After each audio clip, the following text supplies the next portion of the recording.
Agora estamos vendo também, ouvindo e vendo claramente. Muito obrigado, doutor Valdeci. Doutor Valdeci, nós já temos aqui conosco, as pessoas vão sempre ingressando aos poucos, né? Então, nós já temos aqui alguns participantes. Então, se o senhor achar conveniente, nós já podemos começar. Tá bem? O que lhe parece? Aí eu fico à disposição de vocês. Bem, então, nós vamos começar logo para fazer o que nós tínhamos acordado, né? Começar às 16h30, terminar em 1 hora mais ou menos. A apresentação começará com sua fala e, em seguida, nós franquearemos a palavra para que quem quiser se manifestar ou perguntar, fique à vontade. O senhor está de acordo assim?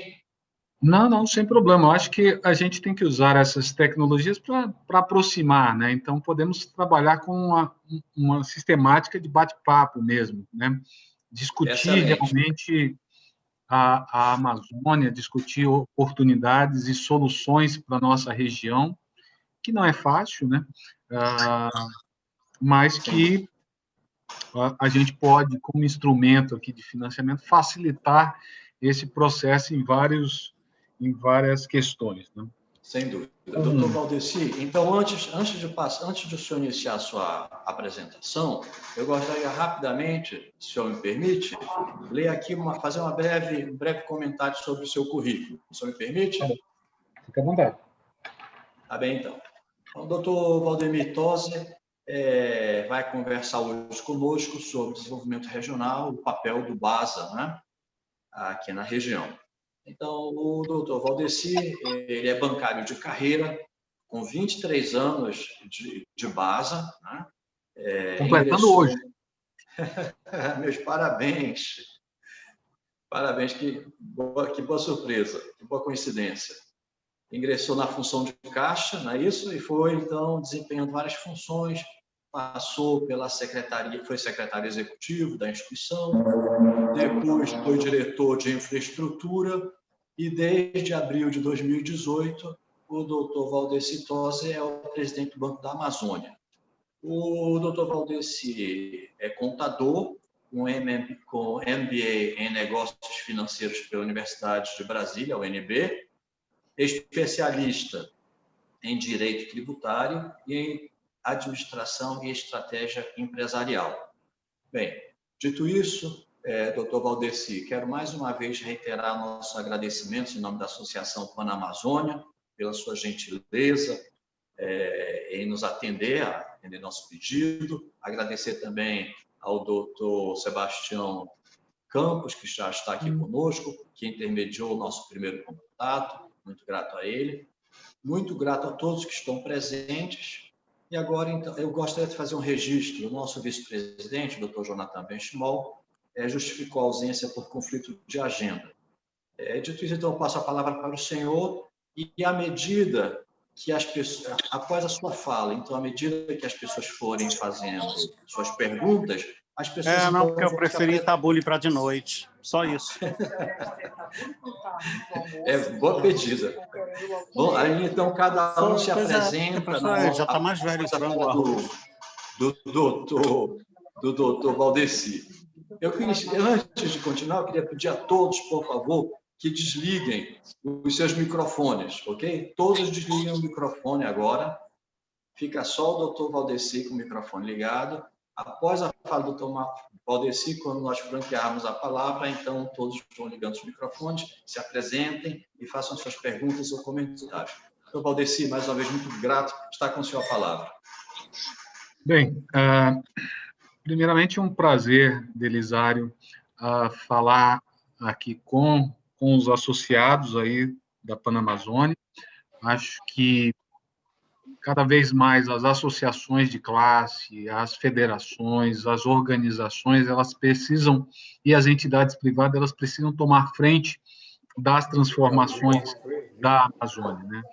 Acho que esse é um processo que já vem sendo realizado, ou seja, as pessoas já vêm e as entidades privadas vêm cada vez mais realizando esse processo de modificação do ambiente, da Amazônia em si.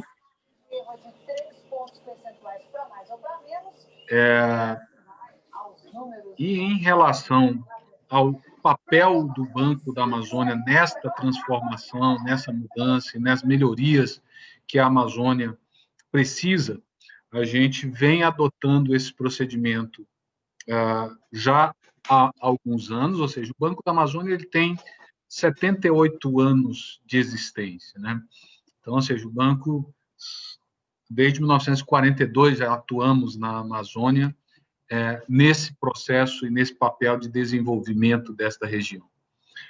Então, o que a gente vê hoje é muito a Amazônia no topo das principais falas internacionais, nacionais, uma preocupação enorme e pouca ação em termos de organismos internacionais, né? Os organismos internacionais têm muito a falar da Amazônia, mas pouco a aplicar, evidentemente, na Amazônia. A gente já conversou com diversos organismos internacionais, desde IFC, KfW, e por aí vai, Banco Londrino, e vários outros bancos e entidades internacionais com a intenção de aplicar na Amazônia. Só que quando a gente amadurece o diálogo, nós entramos num viés assim, eu vou ter que entrar, de fazer um piloto, de fazer um estudo sobre um método ou um modelo de desenvolvimento. E eu acho que o que a Amazônia precisa, mais do que tudo, é ação. Ou seja, é você definir um critério, ou um processo, ou um projeto, ou um modelo, e já ir ampliando e avançando com esse modelo. Então, o banco, evidentemente, nós temos um instrumento que é o FNO, que é o Fundo Constitucional, e não é à toa, tá? Por que tem de fundo constitucional, por que tem incentivos fiscais na Amazônia, e é necessário ter, na minha visão. Primeiramente, porque a Amazônia ela tem uma questão de infraestrutura muito mais complexa do que qualquer outra região do país, e, por causa disso, precisa desses estímulos, tanto financeiros com fundos constitucionais, quanto de incentivos fiscais, para poder trazer o desenvolvimento sustentável para essa região. Então, o banco, quando a gente iniciou o processo de crédito mais fortemente na região, a gente visa justamente isso, fomentar essas atividades produtivas que são altamente vinculadas ao desenvolvimento. Eu até preparei uma apresentação, não sei se dará tempo da gente fazer, mas eu vou tentar ser breve nessa apresentação, vou permitir aí compartilhar a tela e vou passar rapidamente para dar tempo para a gente fazer esse bate-bola, essa conversa.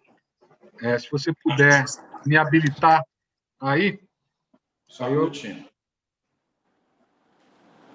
aí eu compartilho a tela aqui com vocês. Já está habilitado. Beleza. Já está habilitada a tela, doutor Valdir. Pode compartilhar. Tá bom. Deixa eu pegar aqui. Não sei se já estão vendo a apresentação. Já. Já, né? Ou seja, o Banco da Amazônia, assim, nós temos 78 anos, são 31 anos fazendo a gestão do FNO, do fundo principal, né? Foram 49 bilhões investidos nesta região. Nós somos o principal banco de fomento, ou seja, do crédito de longo prazo. Os principais projetos de infraestrutura da região tiveram o recurso do banco, seja na interligação de energia para os estados, seja na geração de energia através de hidrelétricas, seja através de portos que existem na região, ou seja através dos empreendimentos privados, né? Então, quando a gente entra para dentro dos municípios, dentro dos estados, a gente vê quais são as principais empresas ou os principais projetos naquela região, tem lá o recurso do Banco da Amazônia, do FNO, ou através de repasse via FDA, porque o banco faz a gestão do FNO, que é a principal fund, mas também operamos FDA, Fundo Magnercante, outros e outros fundos. Um outro ponto importante, quando a gente fala em Amazônia, desenvolvimento da Amazônia, é pensar nos 28 milhões de habitantes. Né? Não adianta a gente pensar exclusivamente na questão ambiental e não pensar exatamente nos 28 milhões de habitantes que residem, que moram nessa região, que dependem desta região, de fazer negócios com essa região. Né? E também a comparação dos IDHs. Né? Por que o nosso IDH, o IDH nacional, é 0,724, o único estado que tem um IDH na média nacional é o Mato Grosso, todos os demais estados da nossa região têm IDHs muito abaixo da média nacional. Então, a gente precisa trazer, quando a gente pensa no sustentável, a gente pensa no econômico e no social, não exclusivamente no ambiental. O ambiental é importante e tem que caminhar junto, mas o social e o econômico tem que dar viabilidade. Porque muitas pessoas, às vezes, e ONGs ou alguns projetos exploram projetos que são muito bonitos quando você olha o aspecto de você pegar uma colônia de extrativistas que vão trazer, que vão extrair uma determinada semente do babaçu ou do açaí para produzir algo e para vender. Quando a gente olha isso do lado do banco, a gente não vê viabilidade econômica, simplesmente. Não adianta você falar que isso tem viabilidade econômica, porque não tem. Essa pessoa que vai sobreviver catando semente para transformar, isso não vai gerar uma receita para ela superior. Ela vai ficar dependendo de ajudas governamentais o resto da vida. E não vai trazer o desenvolvimento social. Então, o aspecto de alguns projetos que divulgam muito são projetos que são do ponto de vista ambiental, muito bonitos, mas do ponto de vista econômico e social, não. Porque ele não inclui, porque não melhora a vida, porque também não traz receita e renda compatível para que a pessoa viva com qualidade.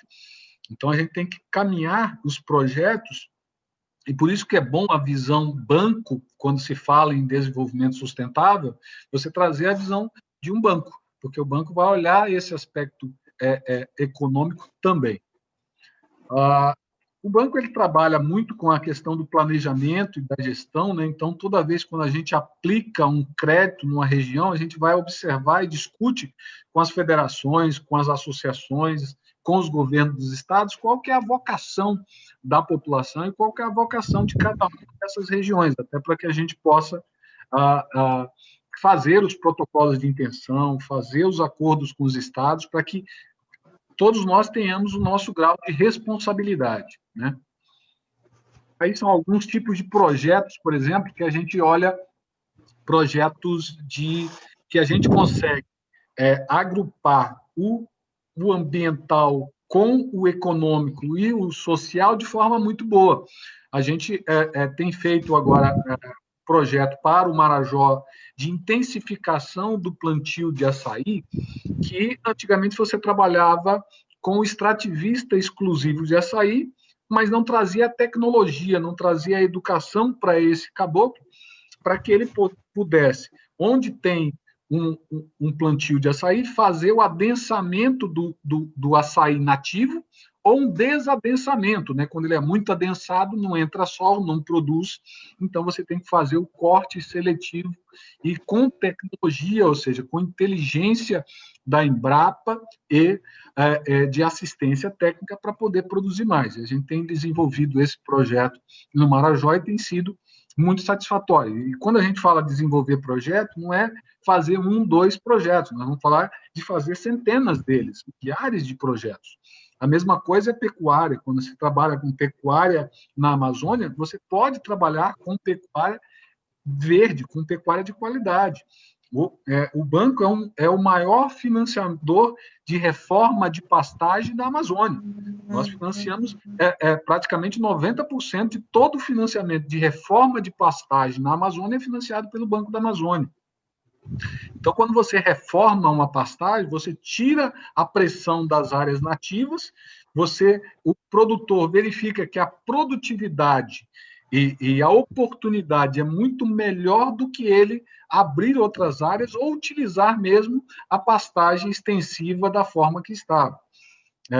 A mesma coisa, a gente está trabalhando num projeto com a TNC do cacau na Transamazônica, mas quando eu chamo estas ONGs para trabalhar conosco, como a Conexus e TNC, eu falo, olha, nós queremos projetos que visem o sustentável nos 3 aspectos econômico, social e ambiental. Então, ou seja, tem que trazer receita, tem que trazer crescimento para esta população. A piscicultura em Rondônia é um projeto que foi conjunto com o Banco da Amazônia, praticamente nós financiamos 70% de toda a piscicultura de Rondônia, de todos aqueles que têm financiamento, 70% foram financiados pelo banco. Então, ou seja, outros empreendimentos que a gente financia, além de geração e transmissão de energia, reflorestamento, cooperativas, o comércio, a indústria, os serviços. Aqui é um pouco do como nós estamos este ano, né? Então, a gente passou e sofreu bastante o impacto aqui, principalmente em 2016 e 2017. A partir de 2018, a gente vem crescendo de forma significativa a aplicação de fomento na Amazônia. O ano passado nós batemos todo o recorde histórico, com 8 bilhões e 116 milhões, e para este ano nós já estamos agora, em outubro, fechamos com 8 bilhões e 400, e devemos ultrapassar os 10 bilhões e 600 em 2020, mesmo com pandemia, mesmo com problemas que a gente sofreu bastante dentro do banco, com os empregados do banco, tivemos algumas perdas de empregados com a Covid, mas ainda assim isso não parou o banco de realizar operações. Além disso, realizamos 730 milhões de operação com micro e pequenas empresas. Só do Pronamp foram quase meio bilhão, e agora iniciamos o FGI, agora mais recentemente, foi agora em outubro que nós iniciamos o FGI, e o FNO emergencial, que já tinha e continuamos operando. Então, ou seja, para a micro e pequena empresa, ela foi extremamente bem atendida pelo banco, ou seja, nós estamos falando aí quase 8 mil operações, né, com micro e pequenas empresas que não tinham acesso a crédito, e através do FNO emergencial e do FGO Pronamp, a gente pôde contratar com essas empresas. E a agricultura familiar, evidentemente, que é uma fonte de desenvolvimento para a região. O banco lançou mais recentemente o Pronaf Digital, que é um processo que a gente está intensificando muito no Banco da Amazônia, é justamente a digitalização de um banco de fomento. Ou seja, o Banco da Amazônia é um banco estatal, mas ele precisa ser eficiente. Se o Banco da Amazônia não for eficiente, não há necessidade de se ter o Banco da Amazônia. Não há necessidade de se ter uma estatal que seja ineficiente. Então, a gente tem evoluído nestas questões digitais, aprovando crédito para o produtor rural de forma mais rápida, mais simples, e a gente vai expandir agora em 2021 para as empresas, ou seja, a empresa que vai precisar tomar um capital de giro, ela vai poder tomar diretamente no mobile, diretamente na internet, mesmo para o FNO, ou seja, mesmo para recursos públicos, né? Então, a gente está sistematizando todo o processo de crédito do banco, digitalizando todo o processo de crédito do banco, justamente para simplificar e facilitar o acesso do crédito ao banco. E isso passa muito pelos canais. Então, a gente não só vai modificar o modelo de agências do banco, nosso modelo é uma agência ainda muito onerosa para o banco, assim como vários bancos têm adotado, e principalmente para nós que somos um banco de fomento, a gente vai simplificar um pouco mais os trabalhos do banco para poder dar foco à questão do fomento, que é o norte principal da instituição. Nós também estamos ampliando o nosso programa de microcrédito, nosso Amazônia Florescer. Abrimos aí novas unidades em todos os estados, abrimos no Amazonas, foram 2 unidades agora, abrimos em Taquatiara e em Manacapuru. Em Rondônia, abrimos em Cacoal, Vilhena e Ariquemes. Então, no Pará, já abrimos em Tucuruí, Marabá. Então, ou seja, a gente passou a abrir no Tocantins também. Então, ou seja, passamos a abrir novas unidades de microcrédito. Hoje, a nossa carteira de microcrédito é uma carteira de 100, 150 milhões. A gente quer dobrar essa carteira agora em 2021 e chegar até 2025 com contratação anual em torno de 1,5 bilhão de reais de microcrédito. E essa questão, é o que eu venho falando, passa muito por essa questão do risco socioambiental, né? Então, o Banco da Amazônia, como a gente trabalha, e a gente não tem escolha, nós temos que trabalhar na Amazônia, nós somos um banco regional. Alguns bancos, por exemplo, preferem não trabalhar na Amazônia justamente por causa dos riscos socioambientais e também o risco de inadimplência. Nós estamos falando que a Amazônia ela tem um risco ela tem uma inadimplência em média de 25% a 30% superior à média nacional. Então, evidentemente, isso é um risco adicional. E nisto, a gente criou um aplicativo de análise socioambiental, juntamente com uma startup regional, Terras, que faz a análise aí de 25 indicadores de critérios, né? Então, tem critérios que são restritivos, esses critérios são analisados automaticamente por esse indicativo. Evidentemente, a gente vai continuar abrindo outras oportunidades para as empresas na região, seja com o FGI, seja através do Pronamp, na nova versão, que já está em fase de aprovação no Congresso. A gente deve estar startando o novo Pronamp ainda assim que validarem lá a nova medida provisória, e o Fungetur, que é um fundo voltado para o turismo, que esse ano recebeu uma injeção aí de 5 bilhões e que a gente quer trazer boa parte desses recursos, né, pelo menos aí uns 300 a 500 milhões do Fungetur para a região amazônica. E o Banco da Amazônia ser um repassador ativo aqui na nossa região. As perspectivas nossas aí principalmente fazer novos convênios e novas parcerias voltadas para o desenvolvimento da região, ou seja, a gente está conversando com os organismos internacionais, mas com aqueles organismos que têm um caráter permanente. O que eu tenho, a primeira conversa que eu faço com os organismos é o quê? Você quer fazer um piloto ou você quer fazer um piloto e fazermos um processo de expansão? Se for fazer piloto, eu não quero. Não vim aqui, nós não queremos. O Banco da Amazônia está aqui para continuar. Então, nós queremos fazer um piloto, teve sucesso, a gente expande. Se for só para fazer piloto, se for só para fazer estudo, nós não queremos parceria. Nós queremos parceria para trabalhar novos fundings, trazer novos recursos para a região, até porque nós vamos aplicar esse ano 10 bilhões de FNO, para o próximo ano o recurso já vai até reduzir, vai ficar em torno aí de uns 8 bilhões, e temos demanda para esses 8 bilhões para 2021. E vamos ampliar os nossos canais digitais, né? O objetivo nosso é até o meado do ano que vem estarmos com os principais créditos para micro e pequena empresa, e média e grande empresa, capital de giro e máquinas e equipamentos totalmente num aplicativo digital, né? Para que você não precise vir ao banco para contratar e nem para comprovar a aplicação, você vai ter a autocomprovação, né? Você às vezes faz e compra uma máquina, você vai lá, tira uma foto da máquina, pega o ponto de GPS da máquina, escaneia a nota fiscal, ou manda o endereço da nota fiscal eletrônica. Tudo isso facilita, agiliza o processo, automatiza, e é esse o trabalho que a gente está sendo e se batendo bastante em cima de um banco de 78 anos que tem legados, né, que tinha até o ano passado nós tínhamos mainframe, nós acabamos com o mainframe do banco, trouxemos toda para a plataforma, então, ou seja, o banco tem se modernizado dentro dos limites, evidentemente, do banco, porque tem pernas, né? A tecnologia corre, você tem que correr atrás dela, né?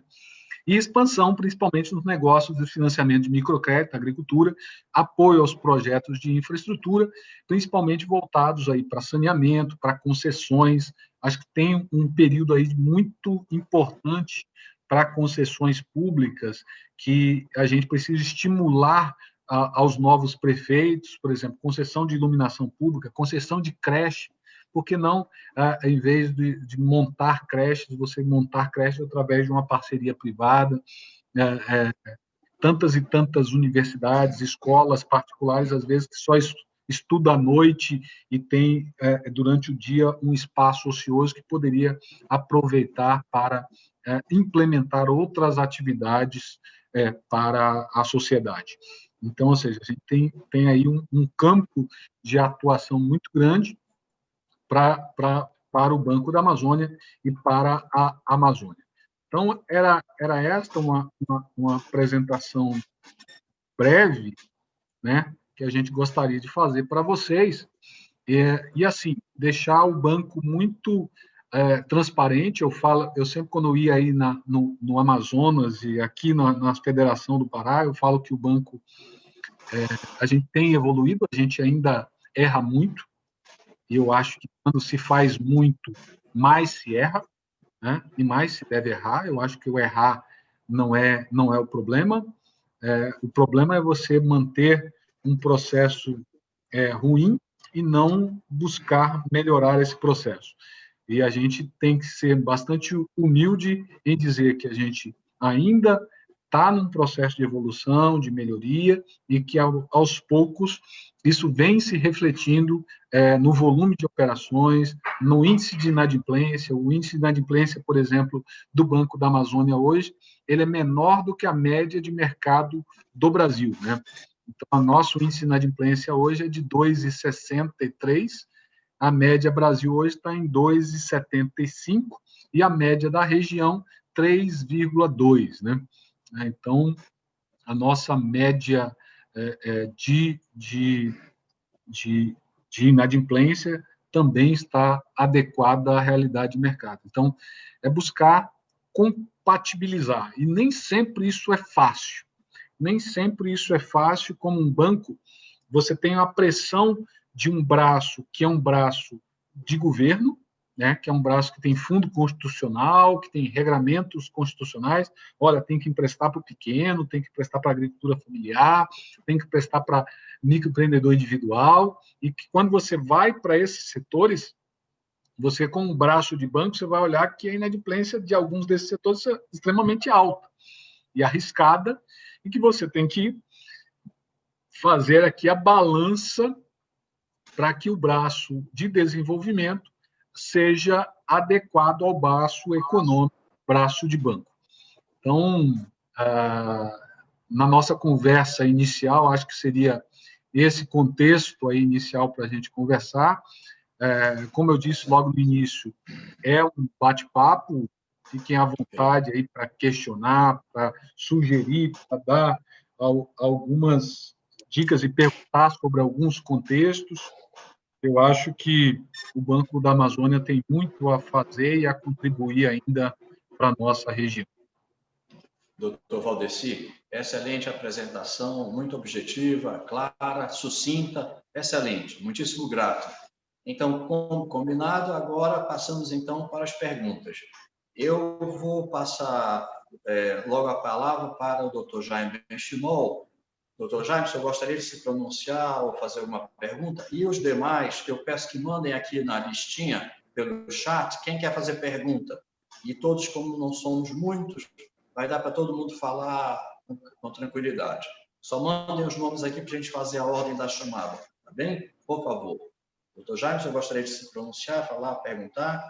Bom, eu gostaria de parabenizar o doutor Valdeci, que eu já tive a satisfação de conhecer. Ele foi um dos poucos que foi pessoalmente visitar a nossa organização, no caso, a Afogás, eu acho que no início da sua gestão, logo no primeiro momento, e isso me impressionou muito positivamente, essa simplicidade, essa forma direta de dar, e os números estão mostrando isso, e eu quero congratular, porque, efetivamente. O outro aspecto que eu destaco como importante dentro do que o senhor comentou é colocar o homem no centro da equação, né? E não apenas o meio ambiente, porque nós temos visto, inclusive, o setor privado se distanciando da questão econômica, da questão humana, e se aproximando mais da questão ambiental. Isso vai deixando os empresários com cada vez mais receio, porque do momento que você permite que as questões ambientais dominem a discussão, então o ambiente de negócio deteriora, né? E, portanto, eu quero felicitá-los por buscar esse equilíbrio para permitir o nosso crescimento econômico na região. Viu, seu Jaime? Eu acho que isso é extremamente salutar. Eu acho que há um movimento, evidentemente, muitos bancos, empresas internacionais citando e referenciando muito essa questão, ou seja, e todos os que vêm ao Banco da Amazônia, pelo menos a minha posição é: querem ajudar a Amazônia, montem sua empresa aqui na Amazônia.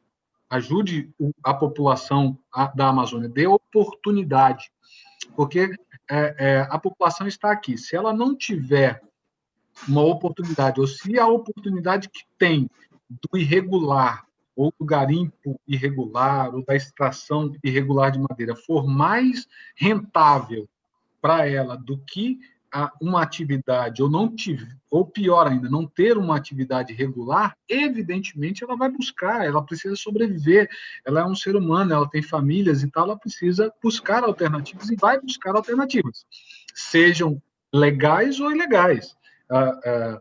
Então, se a gente tiver alternativas, como aí o polo industrial de Manaus é uma alternativa, e por isto é que o Amazonas tem essa capacidade de ter hoje uma preservação tão grande, né? Então, é um exemplo claro aí de uma ação, de uma opção a outra opção, que seria você fazer o processo de desmatamento para o uso intensivo, o uso do solo. Muito obrigado. Doutor Valdeci, o senhor comentou, olha, quando eu vou ao Amazonas, né? Mas aqui na reunião, só para esclarecer, nós temos associados de vários lugares, tem de Rondônia, tem do Maranhão. Falei muito em razão do Jaime. Tem do Pará, tem de vários lugares. Muito obrigado. Eu passo a palavra agora para o João Oliva. João Oliva, por favor. Olá, boa tarde a todos. Boa tarde, senhor Valdeci, boa tarde, senhor Jaime, Belisário, e a todos. Eu gostaria de fazer uma pergunta. O BASA, eu acho que por força de lei, ou por força de legislação, da composição do próprio banco, ele não tem finalidade para financiar a compra de imóveis para as empresas de médio e empresas de médio porte, vamos dizer assim, apenas para microempresa.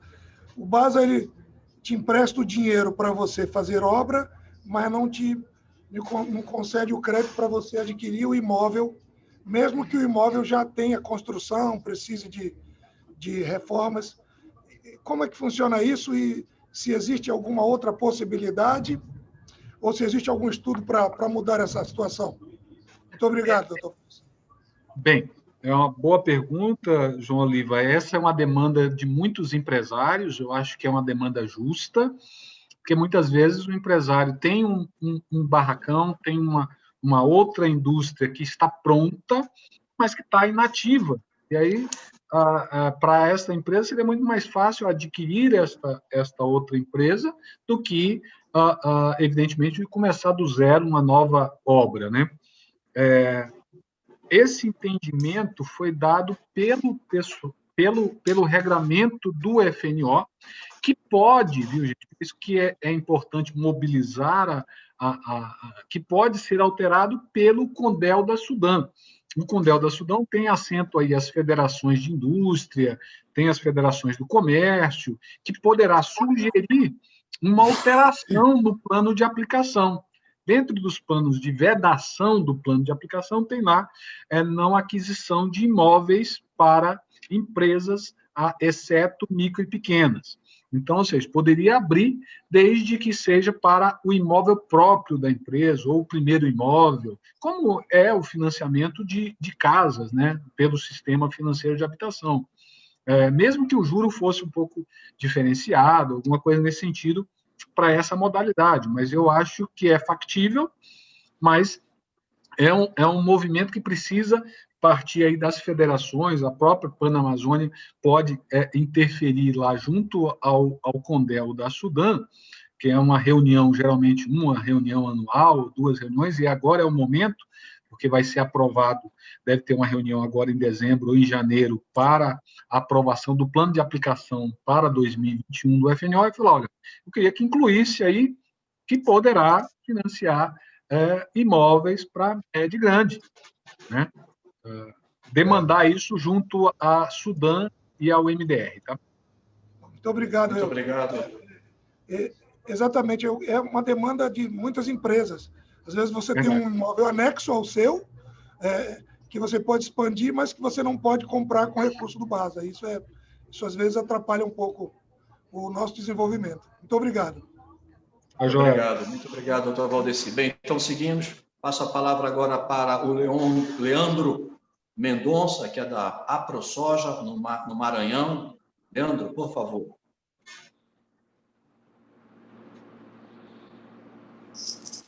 Boa tarde, Belisário. Boa tarde a todos. É um prazer estar contigo aqui, viu? Obrigado. Então, como eu estou no Maranhão, e o Maranhão, seu Valdecir, o BASA hoje está também no Maranhão, no Tocantins, Pará e etc, etc, etc. Só que a linha FNO, pelo que sei, não se aplica no Maranhão, certo? Sim. Por lá já existir o FNE. Então, a primeira pergunta é essa. Continua assim? Essa regra ainda é vigente ou essa regra não existe mais? Uhum. Eu já trabalhei com o BASA lá na minha região, que é Balsas, que é na região agrícola do Maranhão, mas não com essa linha. Uhum. E hoje eu não trabalho mais com BASA. Não querendo fazer uma crítica, mas a última vez que eu trabalhei com BASA deve ter 3 ou 4 anos que eu deixei de trabalhar com BASA, e eu achava o BASA muito lento nas tomadas de decisões. Não sei se é porque não é prioridade do BASA aquela região, mas eu achava muito lento nas tomadas de decisões, muito burocrático. Não sei também se é questão de pessoal, não se tem pessoal preparado o suficiente ou em quantidade suficiente, né? Mas, enfim, eu cheguei a fazer projeto lá, financiar projeto através do BASA, mas BNDES, mas nunca a linha FNO. E a terceira pergunta é o seguinte, que linha que existe hoje atrativa fora do FNO para a região do Maranhão, mais especificamente na região de Balsas? Okay. Bem, Leandro, primeiramente, o FNO realmente ele é um fundo constitucional voltado para a região norte, ou seja, só os 7 estados. Apesar de nós sermos um banco da Amazônia, incluindo aí o Mato Grosso e parte do Maranhão, a gente acaba não podendo atender com esses fundos. Já houve até alguns movimentos, tanto do Mato Grosso como do Maranhão, para tentar levar o FNO para lá, como é o FDA, né? Como é o Fundo de Desenvolvimento da Amazônia. O banco, hoje, ele opera nessas regiões de balsa com recurso próprio do banco, ou seja, recurso de poupança ou recurso obrigatório, que é um pouco mais elevado a taxa do que o recurso do fundo, né? O recurso do fundo hoje está em torno, para a área rural, em torno de 4,5% ao ano, fixo, né? E o recurso de poupança está em torno de 6,5%, 7%, né? Então, tá bem acima. Então, a gente tem essa disponibilidade de recursos ainda e repasses do BNDES que a gente também opera. Essa questão de lentidão, a gente, principalmente na atividade agropecuária, a gente melhorou muito. Pediria até para você consultar lá a nossa agência e tentar até retomar esse relacionamento lá, porque hoje, antigamente, a gente exigia projeto, tinha que, obrigatoriamente, um técnico do banco ir lá na propriedade.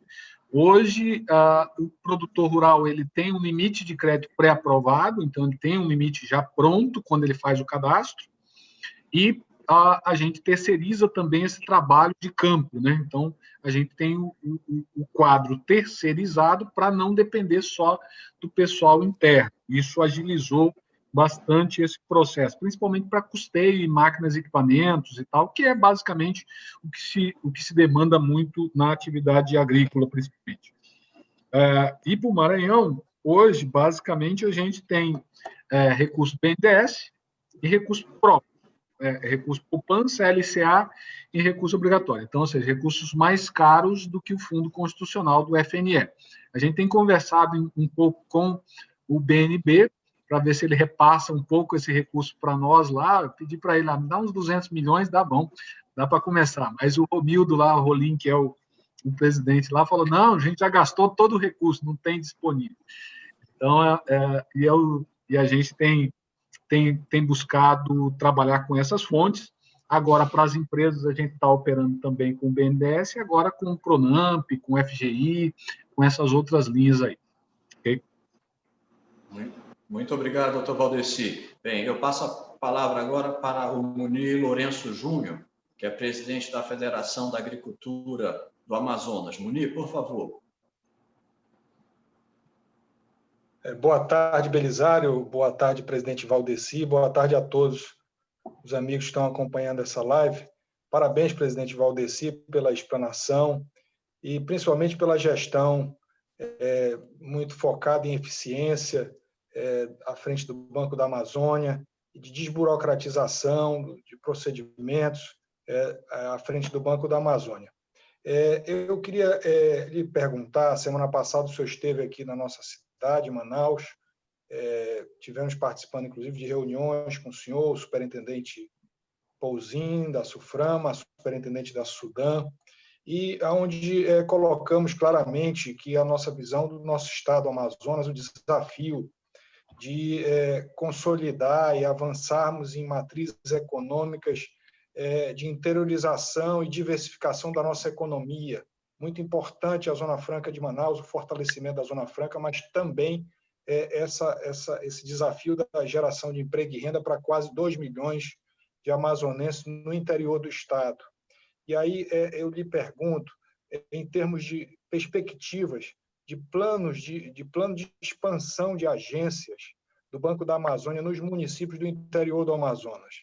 Nós sabemos que há ainda poucas agências no interior do Amazonas, e nós sabemos que vocês têm procurado usar ferramentas alternativas de plataformas tecnológicas, né? Mas sempre uma agência e a presença de gerente e equipe tem uma atuação diferenciada, de relacionamento, de mais proximidade com os empreendedores. Então, como é que o senhor tem visto essa questão da perspectiva, se há essa perspectiva, algum plano em termos dessa expansão de agências em municípios do interior do Amazonas? Obrigado, presidente. Bem, a resposta ela vai servir para todos os estados, né? A gente tem um movimento, a gente adotou um movimento muito rigoroso, até buscando essa questão de eficiência, né? De ser uma estatal eficiente, né? Além de cumprir a sua missão social e de desenvolvimento, você também gerar resultados, né? Dar resultados com o dinheiro que está aplicado aqui do governo, que é o dinheiro nosso.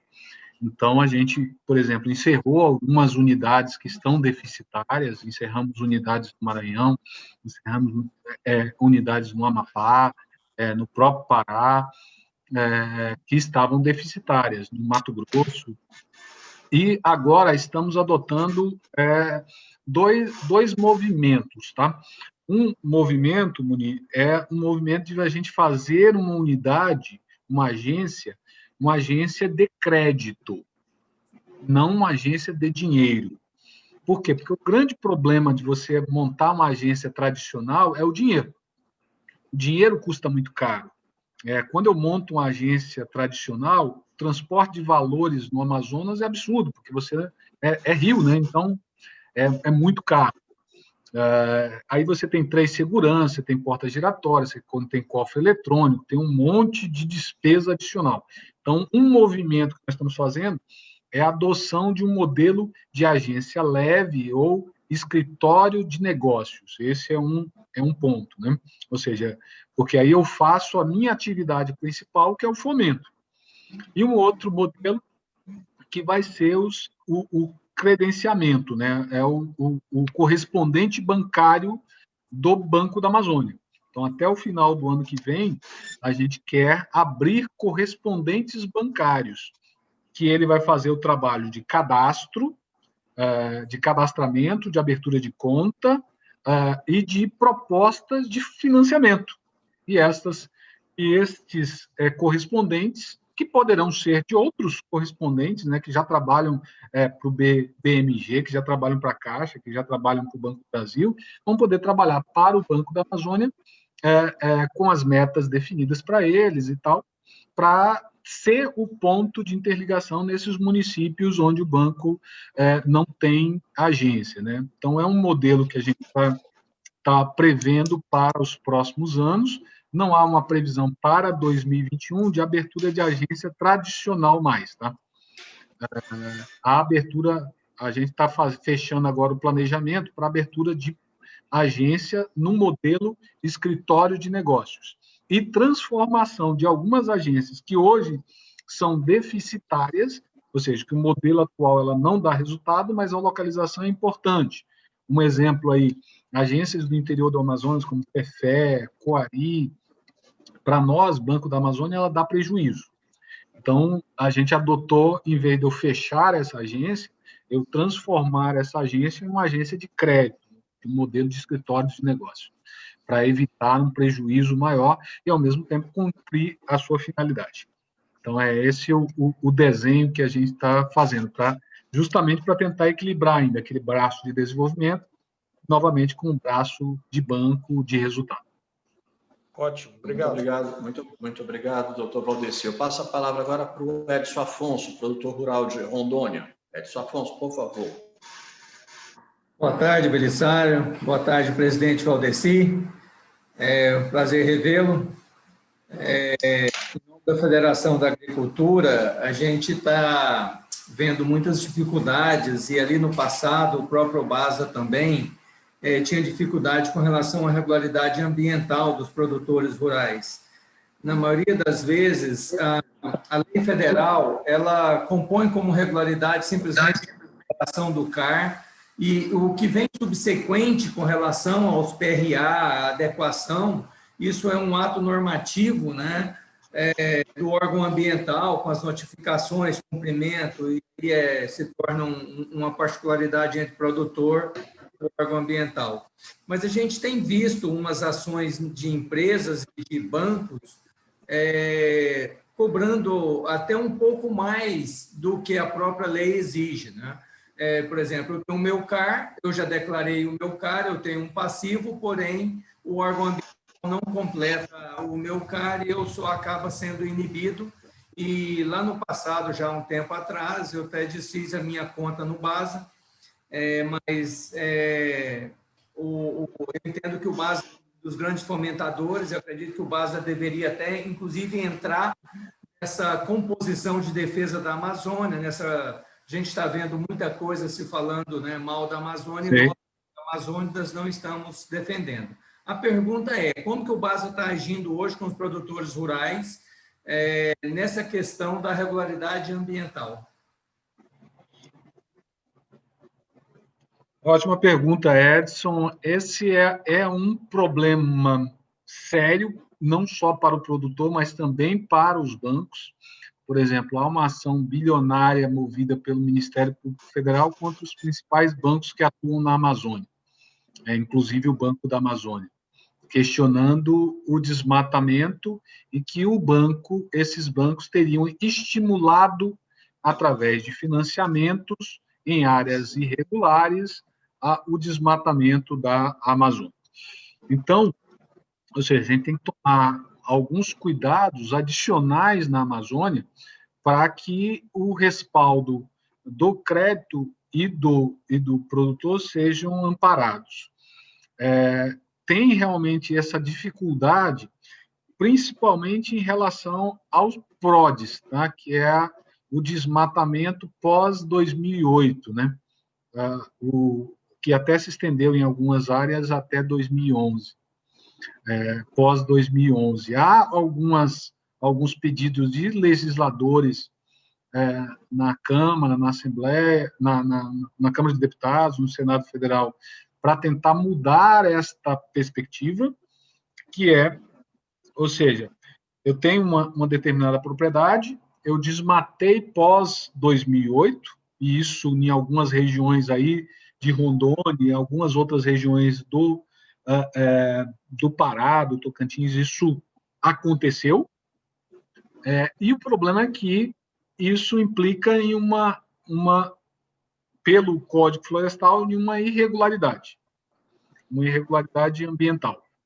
E esta irregularidade ambiental deveria ser corrigida por um processo via Secretaria de Meio Ambiente, que era um PRAD, né, que era um Programa de Regularização Ambiental, ou um PRDA, que é um Programa de Regularização Ambiental. Ou você faz um PAD, ou faz um PRAD, que eles chamam. Então, você deveria fazer esse processo. A grande questão é que o banco, ele observa o PRODES, ele tem nesse processo que eu falei na apresentação do geomapeamento da tua área, o banco vai lá e pede para geomapear. E vai verificar se o teu CAR, ele vai verificar o teu CAR para ver se tem sobreposição, e vai verificar se a tua área houve desmatamento pós-2008, se tem embargo na sua área. Então, todas essas questões o banco vai avaliar e, se houver, vai solicitar para o produtor para que ele se regularize para que o financiamento saia. Se ele não conseguir se regularizar, infelizmente, o financiamento não irá ocorrer. E isso tem acontecido, é uma verdade, tá? Isso tem acontecido. O produtor rural, que, por vezes, ele desmatou pós-2008, em algum momento, até porque estava aquela indecisão ainda de se podia, se não podia e tal, e agora ele precisaria ter o PRAD. Ele apresentando esse PRAD no banco, o banco financia a área. Agora, se ele não conseguir, junto ao órgão ambiental, o programa de regularização ambiental dele, o banco não consegue financiar, sob o risco, inclusive, do banco ser imputado lá na frente sobre isso. Então, não só o banco, mas várias empresas têm feito isso.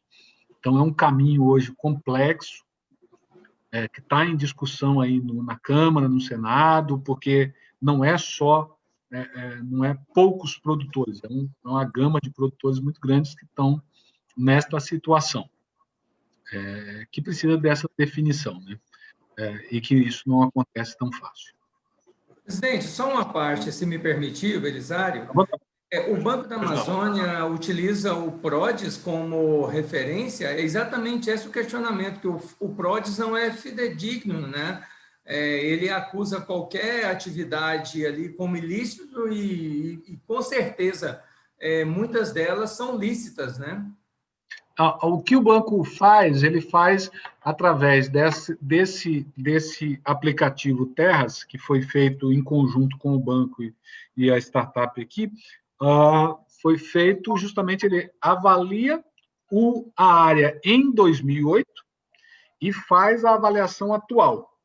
né? Faz as duas avaliações e compara área de reserva, proximidade com área indígena, vários outros aspectos são observados neste aplicativo, inclusive o desmatamento pós-2008.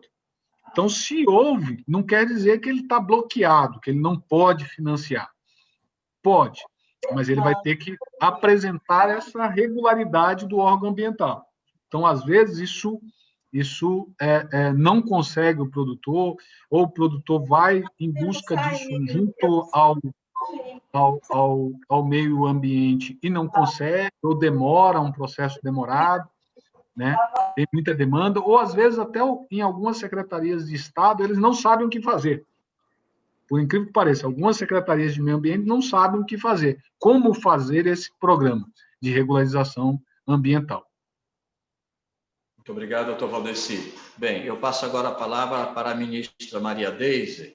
A ministra Maria Deise é representante, é chefe do escritório de representação do Ministério das Relações Exteriores na região norte. Ministra, por favor. Então, muito boa tarde a todos. Obrigada, Belisário, aí pelo convite para participar. Parabéns, doutor Valdeci. Como o senhor Munir Lourenço, eu também acompanhei um pouco do que o senhor fez na semana passada aqui na SUFRAMA, juntamente com a superintendente, com a nova superintendente da Sudam. E eu tenho umas perguntas, assim, eu vou procurar ser rápida.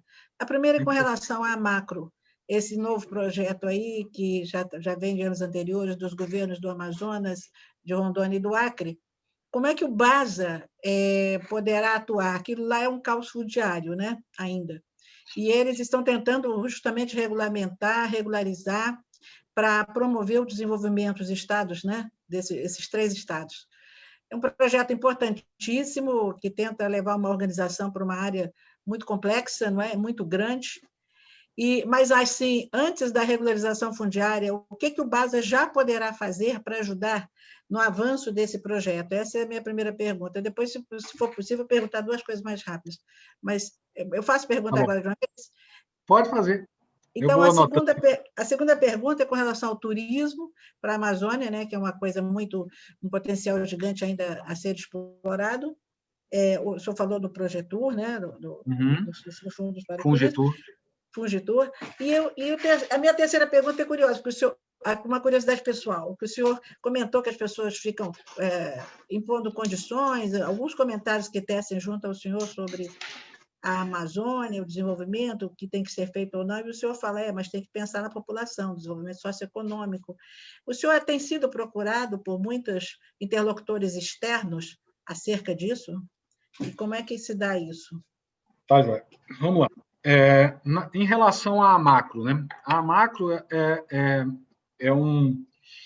era uma organização feita pelos 3 estados, Amazonas, Acre e Rondônia, para olhar uma região que é uma região problemática desses 3 estados, né? Nós estamos falando aí na região do Humaitá, Apuí, Porto Velho, Boca do Acre, ali a região mais ao leste do Acre, que são as regiões que têm a maior incidência hoje de desmatamento e de queimada nessa região.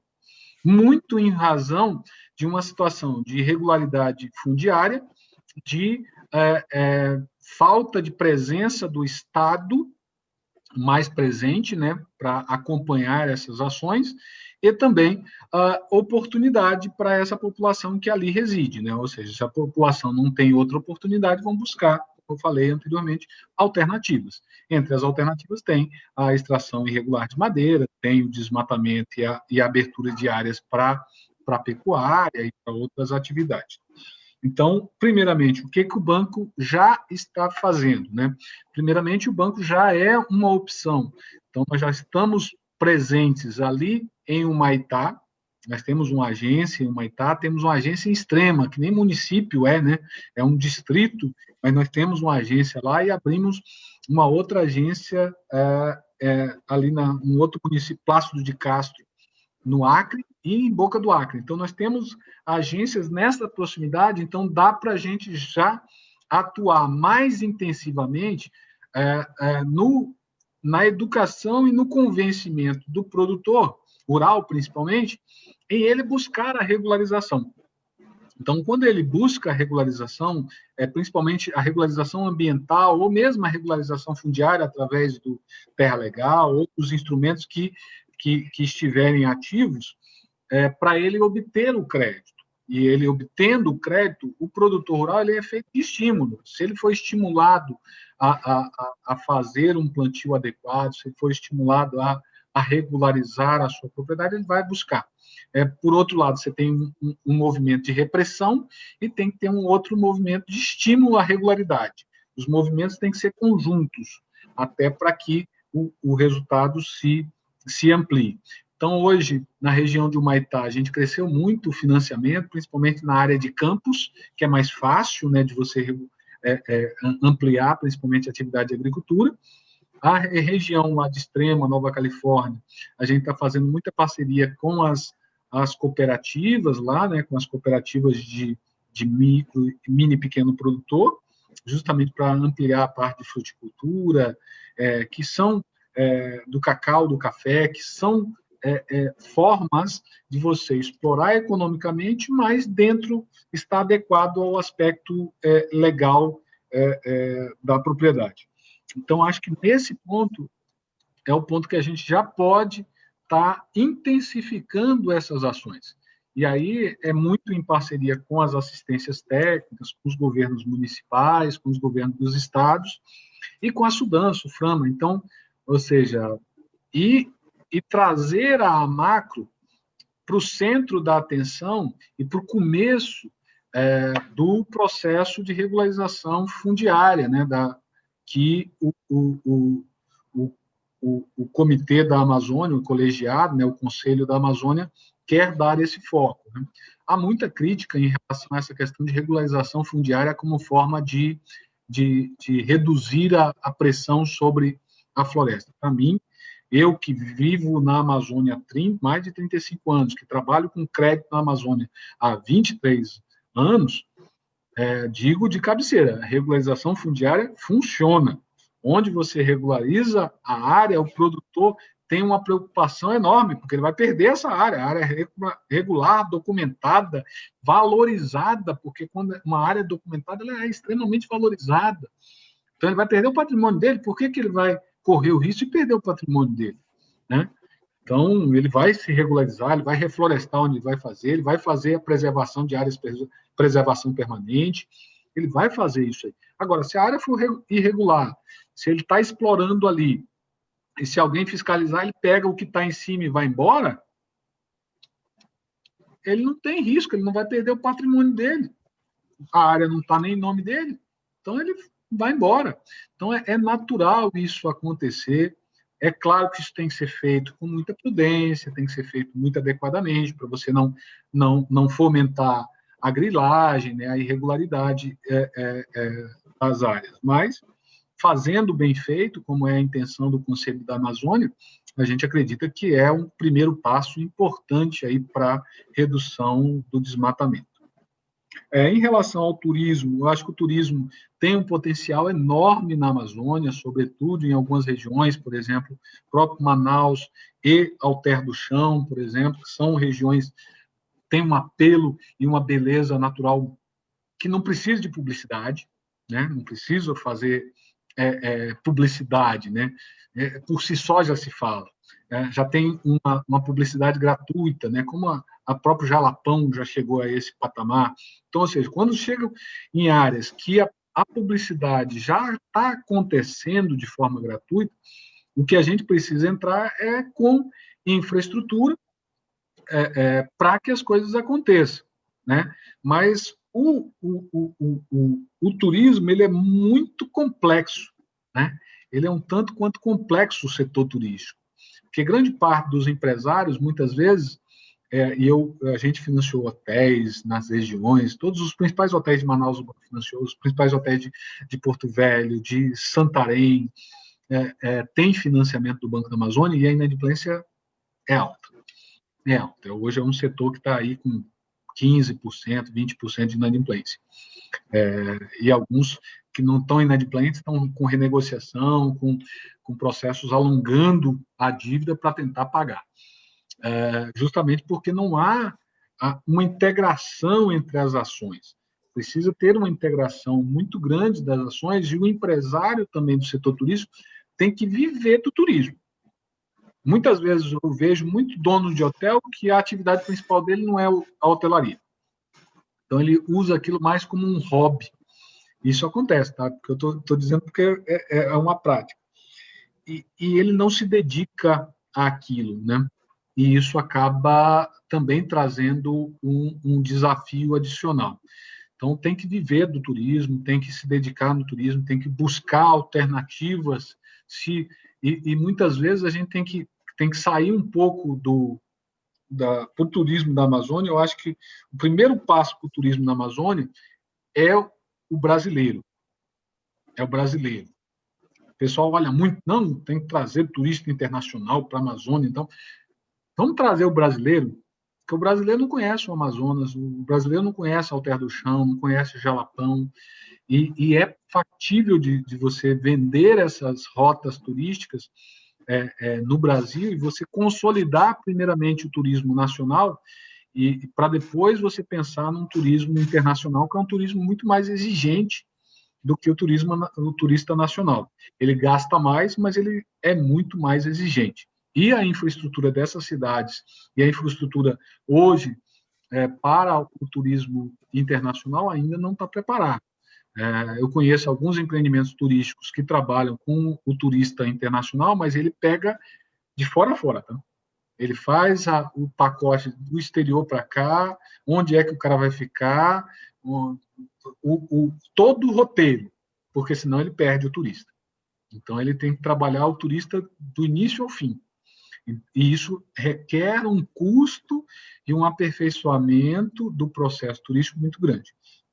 Em relação a organismos externos que a gente conversa, a gente já teve diálogo com o IFC, que é o Banco Mundial, com o KfW, com o Banco Londrino, com o GIZ, com uma série de organismos internacionais, com a AFD, que é a Agência Francesa de Desenvolvimento, e com algumas ONGs, né, com a KfW, que tem interesse em trabalhar na Amazônia. Só que o grande problema é que todos que eu conversei têm interesse em trabalhar assim, fazer um estudo de viabilidade de um projeto do cacau na Amazônia, estudo de viabilidade do açaí da Amazônia, da biojoia da Amazônia. E aí o que a gente refere para ele, olha, para nós o estudo é importante, mas o que é mais importante é a aplicação prática. Eu quero saber quanto de recurso a AFD, o Banco Londrino, o KfW, vão aportar no Banco da Amazônia. A gente pode tocar isso aí. A gente pode trabalhar com o risco do crédito, ou parte do risco do crédito, né? Mas eu quero que você aloque isso. Não espere fazer um estudo que vai durar um ano, depois faz um piloto com 2, 3 projetos, que vai demorar mais 2, 3 anos. Isso, a partir daí, a gente vê o que vai fazer.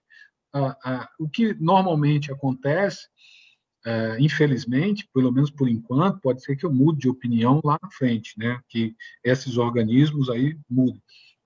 Mas faz um projeto piloto, e esse projeto piloto fica na página do organismo internacional como sendo um exemplo de aplicação adequada na Amazônia, né? E que funciona durante um período e depois é abandonado também, né? Ele aplica e depois ele não acompanha. Ele não vai dar a sustentação para aquele projeto que ele iniciou lá atrás, né? E o Banco da Amazônia, não, mas nós somos daqui, não temos como fugir daqui, vamos continuar aqui. E quando a gente faz um financiamento de 12 anos, então é um casamento. A gente casou com o empreendedor. Quando a gente financia hotel, é 20 anos. Eu casei com o empreendedor, tem que dar certo, eu tenho que torcer para ele dar certo, porque senão eu não recebo. Então, é uma situação completamente distinta. A mesma coisa acontece com alguns bancos. Nada contra os bancos privados. Eu, se estivesse na posição deles como banco privado, talvez faria da mesma forma, A atuação é, a empresa precisa de crédito, emite uma debênture. Por quê? Porque a debênture eu posso vender para fundos de investimento e sair do risco quando eu quiser. Então, em geral, os créditos dos bancos, eles fornecem crédito de curto prazo, né? Prazos no máximo aí 3, 4, 5 anos, e prazos maiores quando você emite uma debênture, dá garantia real ou dá uma garantia factível, prazos de 8, 10 anos, mas, assim, eu caso com você, mas quando eu divorciar já está pronto aqui a certidão, eu passo para outro, não preciso nem pedir autorização de você para sair do seu negócio. Então, ou seja, isso é muito comum de acontecer também. Você, da empresa entrar, eu estava conversando um dia desse com uma empresa aí, uma empresa de Manaus, e ela falou, não, Valdeci, eu consegui um crédito mais barato do banco tal. Eu falei, mas como é que é esse crédito? Não, eu vou emitir umas debêntures e tal. Eu falei, eu falei para ele, eu tenho certeza que daqui a 2 anos esse banco não vai estar mais contigo. Essas debêntures vão estar em algum fundo de investimento no exterior ou aqui nacional, vendido, pulverizado o risco para esse investidor, né, e não com o banco. Isso acontece muito, isso faz parte do mercado. Como eu disse, se eu tivesse na posição de banqueiro lá, talvez faria da mesma forma, mas não como banco de desenvolvimento, como é o nosso caso aqui. Obrigado, doutor Valdeci. Doutor Valdeci, eu vou lhe fazer uma pergunta. Quando se vislumbrou criar o Fundo Amazônia, isso em 2008, 2009, por aí, eu participei de 2 ou 3 reuniões do governo na época, e eu lembro que logo que se aventou a possibilidade de receber recursos da Noruega e de outros parceiros internacionais, de outros governos internacionais para criar esse fundo, a primeira entidade que foi mencionada para ser a gestora do fundo foi justamente o Basa. Mas aí depois avançou a negociação e foi para o BNDES, né? Quando o fundo foi constituído de fato, acabou sendo escolhido o BNDES. Eu ouvi na época alguns comentários bem preconceituosos dos nossos diplomatas brasileiros que estavam envolvidos no processo a respeito disso, né? Por que era melhor ir para o BNDES não para o Basa? Minha pergunta é: há interesse do Basa em trazer o fundo para a sua gestão? E se houvesse esse interesse, haveria condições de mudar a lei para que o fundo fosse para cá, viesse para cá, para a Amazônia, de fato? Bem, o banco não só tem interesse, como manifestou isso formalmente ao governo e ao BNDES, né? A gente falou, olha, nós queremos trabalhar com o Fundo Amazônia e trabalharemos de graça. Falamos, nós não precisamos ser remunerados para trabalhar com o Fundo Amazônia, porque a gente entende que isso faria parte de um processo conjunto, né? Eu entraria, por exemplo, numa área, num financiamento de proteção ambiental, de um lado, né? De um projeto de proteção ambiental, de um município, ou de uma região, ou de uma cooperativa, e entraria com um financiamento, com um oneroso do outro. Eu casaria os fundings e o resultado seria muito mais positivo. Mas não evoluiu. Depois, com a injeção agora, com a paralisação do fundo, a gente até também paralisou essas frentes. Houve uma menção e um pedido dos governadores da Amazônia, através do CONDEL da Sudã, formalizado para o governo, pedindo a alteração. Inclusive, isso foi registrado em ata do CONDEL da Sudã, que reúne todos os vice-governadores da Amazônia, para que houvesse essa transferência. Esperamos que, na reativação do fundo, a gente possa evoluir e transferir efetivamente esses fundos para o Banco da Amazônia, até porque nós estamos mais próximos aqui, conhecemos melhor a Amazônia, nada contra o BNDES, acho que o BNDES faz um papel muito importante, louvável no Brasil, mas em termos de Amazônia, evidentemente, nós temos uma bagagem de 78 anos aí. Obrigado. Doutor Valdeci, deixa eu perguntar, fazer a última consulta, se tem alguém ainda que quer perguntar ou fazer algum comentário, senão nós passamos Sebastião queria fazer um comentário e uma pergunta rapidinho. Doutor Sebastião, por favor. Eu também gostaria. Doutor Sebastião, depois o Jairo. Ok, doutor Sebastião, por favor. Obrigado. Prezado Valdeci, meu caro presidente. Doutor Sebastião, obrigado beleza. por ter aceitado o convite da nossa associação para participar dessa live. Parabéns ao Belisário também por essa dinâmica. E também eu queria só rapidinho fazer uma pergunta.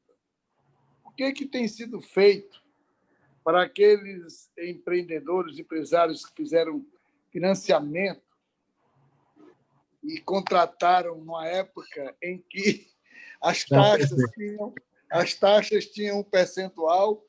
Hoje essas taxas estão menores e parece que a legislação não permite que o banco possa renegociar taxas hoje mais factíveis. Existe alguma perspectiva? Nós já conversamos bastante sobre isso, mas sempre eu gostaria de perguntar para que a gente possa ficar atualizado. Bem, houve uma demanda muito grande de associações, de federações, sobre esse aspecto. Alguns tomadores de crédito que tomaram, principalmente no período 2013, 14, 15, 16 e 17, empresas em que o juro estava situando aí na faixa entre 8% a 14% ao ano. Evidentemente, naquela época lá, a Selic estava 16, 17, 18, então era factível o juro naquele momento. E agora, numa Selic de 2%, evidentemente, o juro é incompatível. E isso tem gerado um problema para os empreendedores, porque o retorno dos seus negócios não cobre um juro de 10%, de 8%.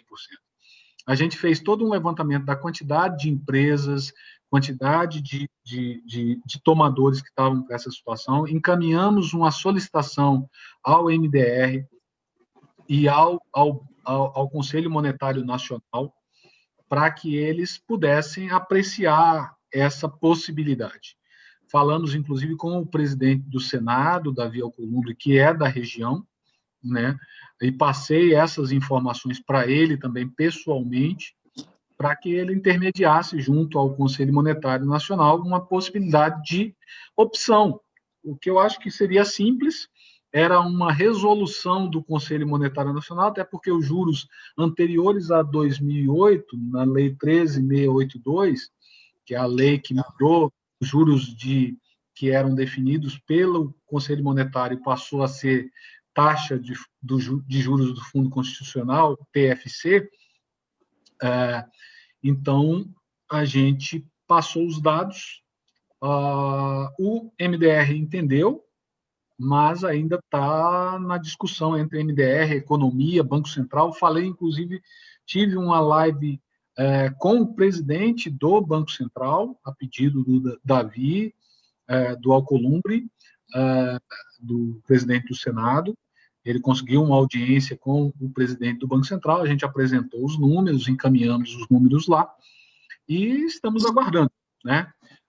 Esperamos que sensibilizados, porque, para mim, eu acho que era uma resolução dizendo, a partir desta data, o empresário pode fazer a opção entre TFC ou continuar com o seu juro. O seu juro é pré, mas é alto. A TFC é pós, mas agora está baixo e tende a permanecer baixo. Né? Ok, muito obrigado. Okay. Muito obrigado. Obrigado, doutor Sebastião. Nós temos ainda duas perguntas, uma do Jairo e do Adélio Barufaldo de Rondônia. O Jairo é da Tagrossal, no Maranhão. Jairo, por favor. Boa noite a todos. Belisário, doutor Valdeci, presidente do Banco da Amazônia. Gostaria de dizer uma particularidade, aqui em Imperatriz a gente tem a Associação Comercial e Industrial de Imperatriz, que ela existe há 60 anos em função de uma solicitação do BASA na época. O BASA, os empresários precisavam trazer a agência do BASA para cá e foram em Belém. Na época, o pessoal de Belém falou: vocês têm que criar uma associação comercial em Imperatriz. A nossa associação foi criada em função de um pedido do BASA. Já tem 60 anos, que é uma entidade muito forte na nossa região. Eu estou em Imperatriz, eu trabalho, meu ramo, eu trabalho com insumos agropecuários. A minha loja a gente já tem 35 anos nesse mercado. E a gente, assim como o Leandro está lá em Balsas, que é a região dos grãos, a minha região aqui é a região mais da agropecuária. E a gente sabe que existe muita pastagem degradada para ser trabalhada.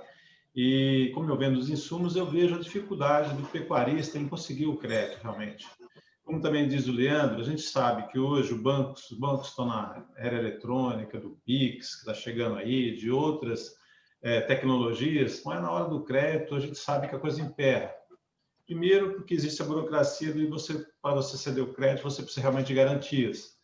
E a gente vive nesse feudo dos cartórios, taxas altíssimas cartorárias. Então, realmente, isso afugenta muito o pequeno e o médio agropecuarista, principalmente o pecuarista, ele tem muito pé no chão. Às vezes ele procura trabalhar com o próprio recurso, ou então fazer só aquilo que é possível.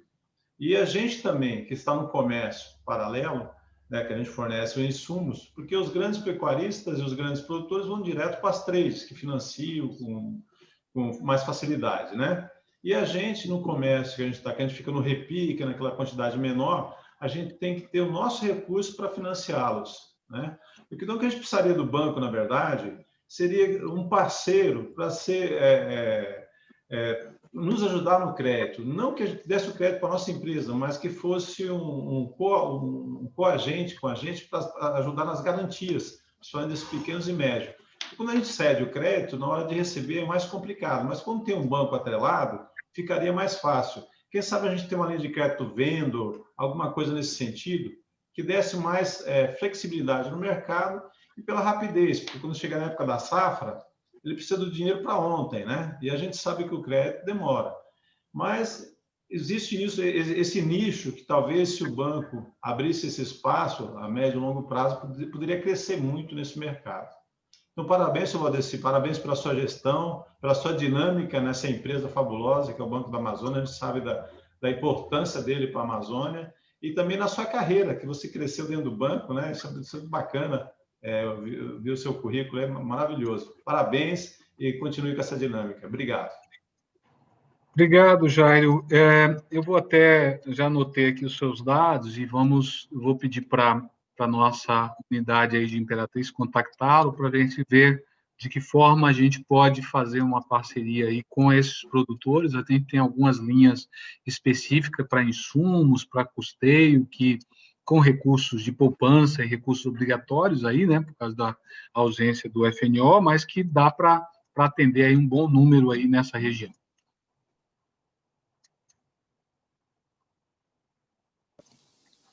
Ô, Belisário, só falta o som aí. Do grupo Rovema, em Rondônia.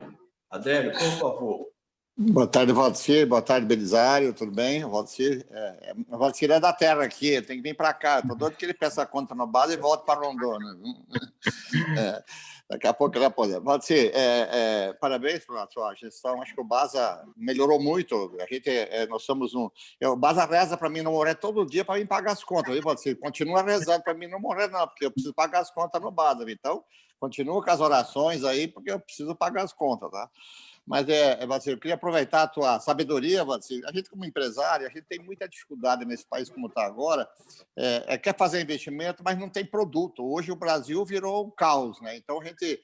tudo que você quer fazer parece que está faltando, né? Desde papel higiênico até material de construção, automóvel, caminhão. O Brasil parou na área, parece que a área industrial, a área produtiva do Brasil parece que desapareceu, né? Nós estamos com demandas boas de investimento para o financeiro. Hoje o Brasil está com juro atrativo de investimento, mas infelizmente a gente não consegue investir porque o Brasil parece que não tem, né? Tudo parece que está faltando. E aí preocupa, quando essa demanda alta, a questão da inflação, né? Que vai vir um reposicionamento de preço e muita coisa, e a gente fica com bastante dificuldade de fazer uma previsão para 2021. A minha pergunta a você, como é que o banco está vendo essa questão do financeiro de juros para o ano que vem? O que o banco está prevendo? Você vai haver um reposicionamento financeiro dos bancos, você está conversando com o Banco Central, para que a gente tenha pelo menos uma expectativa que ano que vem a gente teria uma opção de financiamento nessas linhas de crédito, nessa linha que está hoje, ou tem aí pode ter uma viravolta de juros, né? Porque ninguém sabe o que vem para o ano que vem, né? Com reforma de Brasília, que não sai e tal. E a gente, como empresário, nós estamos sem previsão nenhuma para o ano que vem no nosso negócio, entendeu? Eu acho que é uma boa discussão, Adélio. Primeiramente, a gente torce sempre para os nossos clientes, porque, como eu disse, é um casamento, né? Então, a gente quer manter casado até o final. Não quer se divorciar, muito menos ter um divórcio litigioso. Então, essa questão inflacionária, na visão do Banco Central, que a gente tem conversado com o Banco Central, é um repique que vai se prolongar um pouco mais do que o próprio Banco Central previa, porque houve uma paralisação do parque industrial durante alguns meses. Algumas indústrias ficaram paralisadas por 60, 90 dias, indústrias de insumos, por exemplo, básicos, como indústria de embalagem, indústria de cimento, indústria de tijolos, que tinham um quadro de empregados muito grande, e alguns municípios, mesmo olhando o impacto econômico, mantiveram, né, essa paralisação. Eu acho que muito se fala em relação às falas do presidente Bolsonaro, mas de uma forma não podemos negar que tinha toda a razão em relação à preocupação quanto à paralisação completa, estanque do país, principalmente no parque industrial, porque você paralisa a economia até pelos incentivos do governo, com financiamentos mais baratos, financiamentos para pequena empresa, taxa de juros menores, apoio aí nesse crédito emergencial, no apoio emergencial para quem está desempregado, né? Isso manteve o impulso da economia. E aí o consumo veio junto. Então, a solução do governo agora é ou você freia isso aumentando os juros, o que seria ruim, porque você inibe ainda mais o crescimento, mas ele vai ter que tomar alguma medida, e a previsão nossa, por exemplo, para a Selic 2021 está próximo a 4%. Né? O mercado estava situando em torno de 3,5%, nós, no banco, estamos um pouco mais pessimistas, chegando aí a 4%, para janeiro de 2022, 4,5%, né? A taxa Selic, a taxa básica da economia. E o IPCA saindo, o patamar, por exemplo, a previsão do IPCA ele vem aumentando mês a mês, semana a semana. Né? Hoje, a previsão do Banco Central, da previsão Focus, é de 3,60 dos últimos 12 meses, e para o ano, em torno de 3,8. A inicial, por exemplo, para o meio do ano, estava em 1,6. O problema é que o IPCA ele é abrangente, né? Então, ele pega alguns custos que estão estáveis. Custo de aluguel, principalmente, que o aluguel pesa 30% no cálculo do IPCA, né? E o aluguel é um que ainda não reagiu, né? Mas tende a reagir se o comércio se mantiver crescendo. E uma outra preocupação que a gente deve ter como empresário, e nós aqui no banco, é as contas públicas, né? Se as contas públicas se mantiverem sob controle, por isso que há uma pressão muito grande sobre o ministro da Economia, é que a economia precisa manter as contas públicas sob um controle. A gente sabe que já está extrapolado, mas numa previsão estável de extrapolamento, porque senão, se você ultrapassa isso aí, você gera um ciclo extremamente negativo, de juro alto, de inflação alta e de crescimento baixo.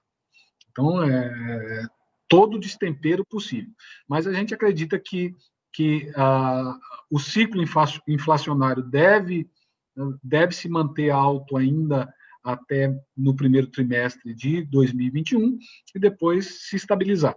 E manter aí o IPCA de 2021 em torno de 4% ao ano, e o crescimento da economia por volta de 3,5% para 2021. Esses são os números aí dos economistas aqui do banco, considerando essa realidade. Evidentemente, a gente está considerando isso num cenário de pandemia estabilizada, ou seja, de não ter novos lockdowns, de não ter novas frentes, o que não está totalmente rechaçado, né?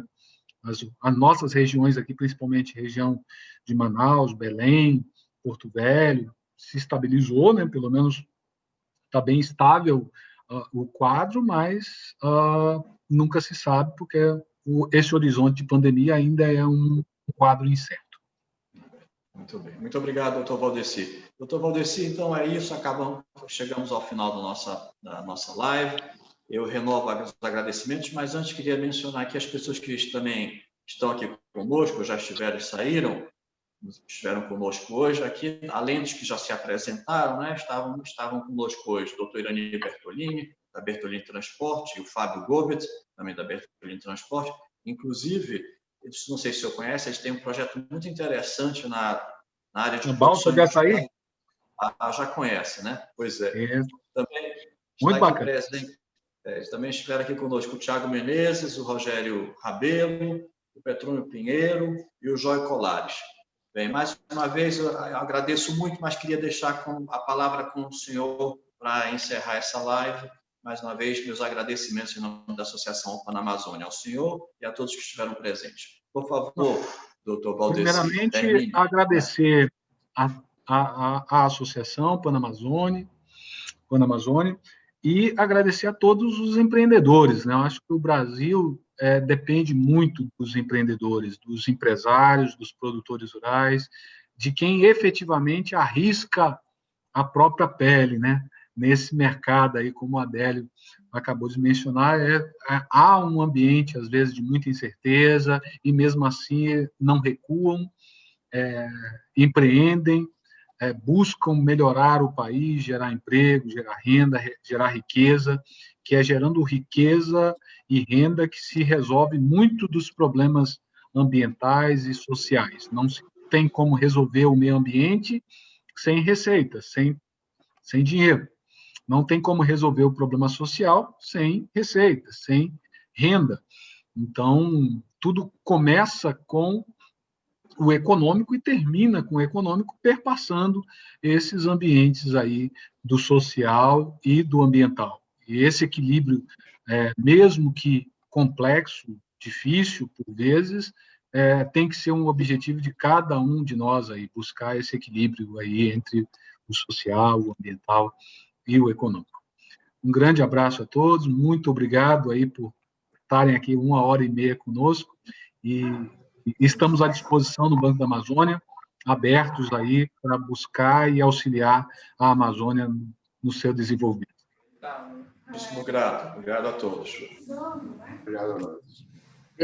Boa noite a todos. Pessoal, parabéns, Belisário, parabéns. Obrigado, Valdeci. Valeu, Edson. Boa noite. Muito obrigado. Boa noite a todos. Parabéns, Valdeci, parabéns, Valeu, Belisário. Até mais. Um abraço a todos.